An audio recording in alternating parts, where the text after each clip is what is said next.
الحمد لله وحده والصلاة والسلام على من لا نبي بعده أما بعد فأعوذ بالله من الشيطان الرجيم بسم الله الرحمن الرحيم وسيجنبها الأتقى الذي يؤتي ماله يتزكى قال النبي صلى الله عليه وسلم أرحم أمتي بأمتي أبو بكر صدق الله العظيم وصدق رسوله النبي الكريم۔ میرے معزز محترم ذی وقار حضرات اساتذہ کرام اور حضرات علماء کرام اور حاضرین و سامعین، آج میں آپ حضرات کے سامنے جس موضوع کو لے کر حاضر ہوا ہوں وہ ہے رازدان نبوت، رفیق یار، غار یار، محسن اسلام، خلیفہ اول حضرت سیدنا صدیق اکبر رضی اللہ تعالیٰ عنہ کے عنوان سے معنون ہے۔ عزیزان محترم، جب میرے اور آپ کے نبی حضرت محمد مصطفیٰ صلی اللہ علیہ وسلم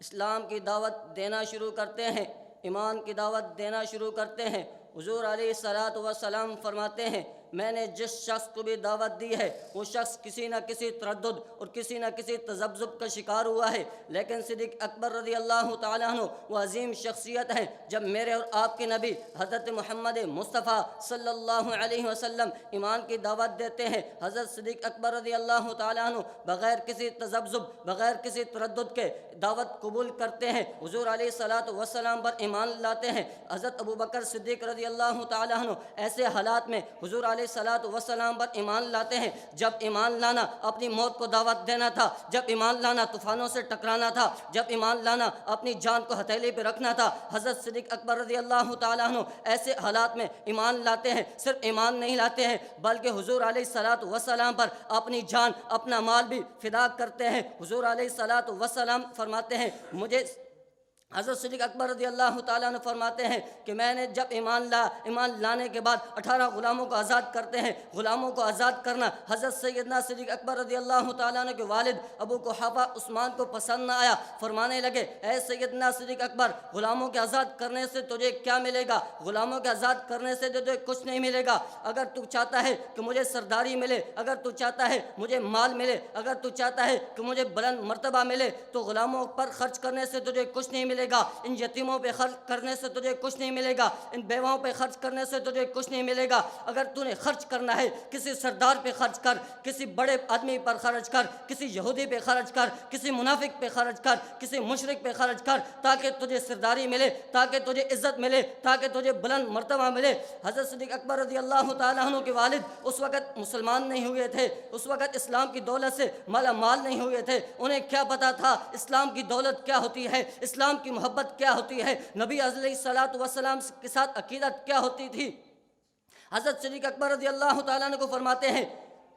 کہ آپ کو کچھ نہیں ملے گا۔ حضرت صدیق اکبر رضی اللہ تعالیٰ عنہ اپنے والد کی یہ بات سن کر رونے لگ جاتے ہیں۔ حضرت صدیق اکبر رضی اللہ تعالیٰ عنہ کے آنکھوں سے آنسو جاری ہو جاتے ہیں، حضور علیہ الصلاۃ والسلام کی دربار میں حاضر ہوتے ہیں۔ حضور علیہ الصلاۃ والسلام رونے کا سبب دریافت کرتے ہیں، اے صدیق اکبر آج رو کیوں رہے ہو؟ حضرت صدیق اکبر رضی اللہ تعالیٰ عنہ نے سارا واقعہ عرض کیا کہ آج میرے والد محترم، میرے ابا جان نے اس طرح کہا ہے کہ تجھے کچھ نہیں ملے گا، ان غلاموں پر خرچ کرنے سے تجھے کچھ نہیں ملے گا، ان بیواؤں پر خرچ کرنے سے تجھے کچھ نہیں ملے گا، اس لیے رو رہا ہوں۔ میرے حبیب علیہ الصلاۃ والسلام صدیق اکبر رضی اللہ تعالیٰ عنہ کی باتیں سن کر خاموش ہو جاتے ہیں، لیکن یہ تنقید کرنے والا کوئی یہودی نہیں تھا، کوئی عیسائی نہیں تھا، کوئی مشرک نہیں تھا، کوئی منافق نہیں تھا، بلکہ حضرت صدیق اکبر رضی اللہ تعالیٰ عنہ پہ تنقید کرنے والے ان کے اپنے والد محترم تھے، ابو قحافہ عثمان تھے، جو اپنے بیٹے پر تنقید کر رہے تھے۔ یہ حضرت اللہ تعالیٰ رب العزت کو یہ تنقید کرنا پسند نہ آئی۔ اللہ رب العزت نے حضرت جبرائیل علیہ الصلاۃ والسلام سے فرمایا اے جبرائیل جائیے میرے محبوب علیہ الصلاۃ والسلام کو فرما دیجیے وَسَيُجَنَّبُهَا الْأَتْقَى الَّذِي يُؤْتِي مَالَهُ يَتَزَكَّى وَمَا لِأَحَدٍ عِندَهُ مِن نِّعْمَةٍ تُجْزَى إِلَّا ابْتِغَاءَ وَجْهِ رَبِّ الْأَعْلَى وَلَسَوْفَ يَرْضَى۔ تمام مفسرین کا اس بات پر اجماع ہے، ان آیات میں حضرت صدیق اکبر رضی اللہ تعالیٰ عنہ کے بارے میں نازل ہوئی ہیں، اور اللہ تعالیٰ نے یہ بات بتا دی ہے صدیق اکبر اگر مال خرچ کر رہا ہے تو میری رضا کے لیے خرچ کر رہا ہے، کسی مال اور لالچ کے لیے خرچ نہیں کر رہا ہے۔ عزیزان محترم، دنیا میں پھول تو بہت ہیں مگر گلاب کی بات کچھ اور ہے۔ دنیا میں ہیرے اور جواہرات تو بہت ہیں مگر زمرد کی بات کچھ اور ہے، دنیا میں مساجد تو بہت ہیں مگر مسجد الحرام کی بات کچھ اور ہے، دنیا میں دن تو بہت ہیں مگر جمعۃ المبارک کی بات کچھ اور ہے، دنیا میں راتیں تو بہت ہیں مگر لیلۃ القدر کی بات کچھ اور ہے، دنیا میں شہر تو بہت ہے مگر مدینہ المنورہ کی بات کچھ اور ہے، دنیا میں انبیاء تو بہت ہیں لیکن محمد الرسول اللہ کی بات کچھ اور ہے، دنیا میں اللہ کے فرشتے تو بہت ہیں لیکن حضرت جبرائیل علیہ السلام کی بات کچھ اور ہے، سارے کے سارے صحابہ آسمان رشد و ہدایت کے ستارے ہیں لیکن سیدنا صدیق اکبر رضی اللہ تعالیٰ عنہ کی بات کچھ اور ہے۔ حضرت صدیق اکبر رضی اللہ تعالیٰ عنہ وہ عظیم شخصیت ہے، دنیا میں جدھر بھی آپ دیکھو آپ کو کہیں پر رفاقت نہیں ملے گی، اگر آپ رفیق ڈھونڈنا چاہو گے آپ کو معاملات میں رفاقت ملے گی، سیاست میں رفاقت نہیں ملے گی، سیاست میں ملے گی، مذہب میں نہیں ملے گی، مذہب میں ملے گی، اخلاق میں نہیں ملے گی، اخلاق میں ملے گی، عمر میں رفاقت نہیں ملے گی، عمر میں ملے گی، وفات میں نہیں ملے گی، لیکن صدیق اکبر رضی اللہ تعالیٰ عنہ عظیم شخصیت ہیں جن کی حضور علیہ السلام کے ساتھ ایک ایک معاملے میں ایک ایک جگہ پر رفاقت ہے۔ حضرت صدیق اکبر رضی اللہ تعالیٰ عنہ عظیم شخصیت ہے جو حضور علیہ السلام کے ساتھ نظریات میں بھی رفاقت ہے، حضور علیہ السلام کے ساتھ عقائد میں بھی رفاقت ہے، حضور علیہ السلام کے ساتھ معاملات میں بھی رفاقت ہے، حضور علیہ السلام کے ساتھ ہجرت میں بھی رفاقت ہے، حضور علیہ السلام کے ساتھ اخلاق میں بھی رفاقت ہے، حضور علیہ السلام کے ساتھ وفات میں بھی رفاقت ہے، حضور علیہ السلام کے ساتھ عمر میں بھی رفاقت ہے، اور حضور علیہ السلام کے ساتھ روضہ رسول میں بھی رفاقت ہے۔ عزیزان محترم،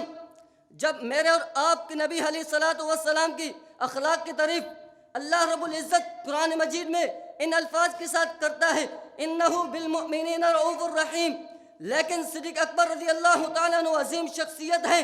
جن کی رفاقت، جن کے اخلاق کی بات میرے اور آپ کے نبی حضرت محمد مصطفیٰ صلی اللہ علیہ وسلم کی زبان سے ہوتی ہے، جن کے اخلاق کے بارے میں اللہ کے نبی فرماتے ہیں ارحم امتی بامتی ابو بکر۔ عزیزان محترم، جب میرے اور آپ کے نبی غار حرا میں ہیں، آپ علیہ السلام پر ابتداءً وحی نازل ہوتی ہے، حضور علیہ السلام گھبراتے ہوئے اپنے گھر تشریف لاتے ہیں، اپنی زوجہ مطہرہ حضرت خدیجہ الکبریٰ رضی اللہ تعالیٰ عنہ سے عرض کرتے ہیں اور حضرت خدیجہ رضی اللہ تعالیٰ عنہ کو سارا واقعہ سناتے ہیں، تو حضرت خدیجہ رضی اللہ تعالیٰ عنہ نے جن الفاظ میں حضور علیہ السلام کے اخلاق کی تعریف کی، انہی الفاظ میں حضرت صدیق اکبر رضی اللہ تعالیٰ عنہ کی بھی اخلاق کی تعریف ہوئی۔ حضرت خدیجہ فرماتی ہیں انک لتصل الرحم وتحمل الکل وتکسب المعدوم وتقر الضیف وتعین علی نوائب الحق۔ جب سیدنا صدیق اکبر رضی اللہ تعالیٰ عنہ ہجرت کرنے کے ارادے سے مکہ المکرمہ سے حبشہ کی طرف جانے کا ارادہ فرماتے ہیں تو حضور راستے میں جا رہے ہیں، ایک مکہ کا سردار ملتا ہے، عرض کرتا ہے اے صدیق اکبر کہاں جانے کا ارادہ ہے؟ حضرت صدیق اکبر رضی اللہ تعالیٰ عنہ فرماتے ہیں میری قوم نے مجھے جلا وطن کر دیا ہے، میں اس شہر کو چھوڑ کر جا رہا ہوں۔ اس وقت اس مکہ کے سردار نے جو الفاظ حضرت صدیق اکبر رضی اللہ تعالیٰ عنہ کے بارے میں کہے انک لتصل الرحم وتحمل الکل وتکسب المعدوم وتقر الضیف وتعین علی نوائب الحق، اسی طرح عمر میں بھی رفاقت ہے۔ حضور علیہ السلام کی عمر 63 سال ہے، حضرت صدیق اکبر کی عمر بھی 63 سال ہے۔ حضور علیہ السلام کی پیدائش سے 2.5 سال بعد پیدا ہوتے ہیں اور حضور علیہ السلام کی وفات سے 2.5 سال بعد وفات ہوتی ہے۔ اسی طرح حضور علیہ السلام کی وفات پیر والے دن ہوتی ہے، حضرت صدیق اکبر رضی اللہ تعالیٰ عنہ کی وفات بھی پیر والے دن ہوتی ہے، اور یہ رفاقت آگے جاری رہتی ہے۔ حضور علیہ السلام کے نواسے حضرت حسین رضی اللہ تعالیٰ عنہ کو شہید کیا جاتا ہے، ان کے اہل و عیال کے سامنے شہید کیا جاتا ہے۔ حضرت صدیق اکبر رضی اللہ تعالیٰ عنہ کے نواسے حضرت عبداللہ بن زبیر کو بھی شہید کیا جاتا ہے اور ان کے اہل و عیال کے سامنے شہید کیا جاتا ہے، اور یہ رفاقت جاری ہے، حیات باقی، ملکات باقی، صدیق اکبر رضی اللہ تعالیٰ عنہ کے دیوانے کی بات باقی، وآخر دعوانا الحمدللہ۔